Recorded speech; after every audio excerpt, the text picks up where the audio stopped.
Hi everyone, my name is Pawan and I am lecturer of Satyam College of Polytechnic, Nakodar. So in this lecture we will discuss about contract and qualities of a good contractor. So first of all we have definition of contract. It is an agreement drawn between contractor and the officer in charge of work on an agreement form for the execution of work. So basically contract एक तरह का मतलब agreement होता है, ठीक है, जो contractor और जो ऑफिसर होता है इंचार्ज किसी भी वर्क का होता है, ठीक है, जहाँ बोल सकते हो ऑनर के बीच में होता है, ठीक है। तो कॉन्ट्रैक्टर जो होता है वो एग्रीमेंट फॉर्म पर या एग्रीमेंट पेपर पर ही किया जाता है ताकि जो हमारा वर्क है उसको पूरी तरह से एग्जीक्यूट किया जाए, ठीक है। In this case quantity of work to be done and the time within which is to be completed are mention. So इस कॉन्ट्रैक्ट में जो लिखा जाता है वो वर्क लिखा जाता है भी क्या काम हमने फिनिश करना है और समय लिखा जाता है भी इतने समय में ये काम फिनिश हो जाएगा, ठीक है। For such works tenders are invited from contractors in most open and public manner.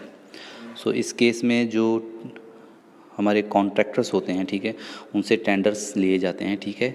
वो ओपन भी हो सकता है और पब्लिक मैनर के थ्रू भी हो सकता है, ठीक है। सो उसके आगे हमारे पास है qualities of a good contractor. So पहले है a building construction contractor dealing with matters of architecture and design should have a minimum of 3 to 5 years experience. So जो हमारा बिल्डिंग कंस्ट्रक्शन कॉन्ट्रैक्टर होता है उसके पास आर्किटेक्चर जहाँ डिज़ाइन का एक्सपीरियंस होना चाहिए, ठीक है, कम से कम 3 से 5 साल का। This is especially important in case of partnership firms and companies. A new general contractor may be considered for small works only. So इसीलिए ये मतलब इम्पॉर्टेंट होता है, ठीक है, जब भी किसी कंपनी में पार्टनरशिप होती है जहाँ दो कंपनियाँ आपस में पार्टनरशिप करती हैं, ठीक है। सो एक जनरल कॉन्ट्रैक्टर होता है, ठीक है, सो जो स्मॉल वर्क के लिए ही कैपेबल होता है, ठीक है। सेकंड है ईदर द कॉन्ट्रैक्टर और at least one of his staff should be technically qualified. So जो कॉन्ट्रैक्टर होता है उसके पास टेक्निकली डिग्री होनी चाहिए, ठीक है, टेक्निकली कोई क्वालिफिकेशन का सर्टिफिकेट होना चाहिए, ठीक है, जहाँ उसका कोई भी स्टाफ मेंबर हो सकता है, ठीक है, उसके पास भी टेक्निकल क्वालिफिकेशन होनी चाहिए, ठीक है। सो नेक्स्ट है the construction contractor should have previous experience in construction of buildings similar to the one of which tender have been invited. This point is specially relevant for specialized buildings like hospital, theaters, etc.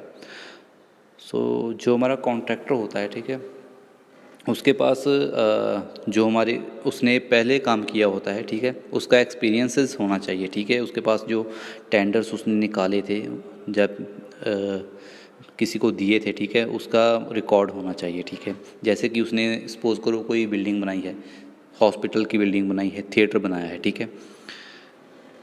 Next है the contractor should have recently carried out at least one single work the cost of which is at least half of the estimated cost of the project in hand. So contractor, ठीक है, उसने अगर कोई recently काम किया है या पकड़ा है, ठीक है, सो उसकी जो पूरे प्रोजेक्ट की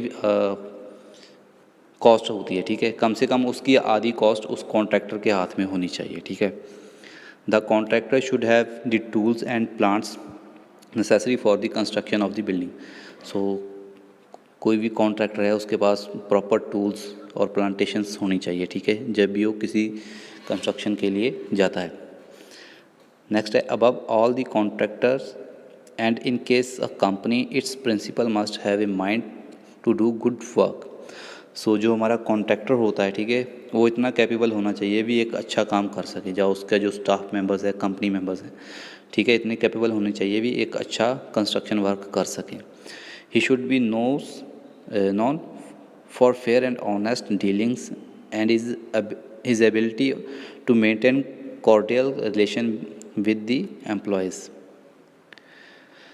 सो मतलब जो हमारा कॉन्ट्रैक्टर होता है, ठीक है, उसे पता होना चाहिए भी कैसे ऑनेस्ट डीलिंग्स वगैरह करते हैं, ठीक है, कस्टमर्स के साथ या उसके एम्प्लॉयज़ के साथ कैसे मतलब रिएक्शंस कैसे होने चाहिए, एम्प्लॉयज़ की आपस में अंडरस्टैंडिंग कैसी होनी चाहिए, ठीक है। नेक्स्ट पॉइंट है certain contractors registered class wise with the state और central government are qualified for undertaking works costing up to the certain limits only. This data can be studied before hiring the contractor. जो contractor होता है, ठीक है, वो एक registered contractor होना चाहिए, या तो स्टेट गवर्नमेंट के थ्रू रजिस्टर हो या तो सेंट्रल गवर्नमेंट के थ्रू रजिस्टर हो, क्योंकि जब भी कभी हम किसी कॉन्ट्रैक्टर को हायर करें तो हम वो दे सकें भी हाँ ये कॉन्ट्रैक्टर वाकई में ही रजिस्टर है। नेक्स्ट पॉइंट है a contractor should have a professional degree in civil engineering or should have background related with same. So contractor के पास एक प्रोफेशनल डिग्री होनी चाहिए, ठीक है, सिविल इंजीनियरिंग की, या उसकी जो बैकग्राउंड है बाप दादा उनके पास भी सेम क्वालिफिकेशन की डिग्री हो, तभी एक कॉन्ट्रैक्टर को हम कॉन्ट्रैक्ट दे सकते हैं, ठीक है। सो ये था contract and qualities of contractor. इसमें अगर कहीं प्रॉब्लम है तो आप पूछ सकते हो।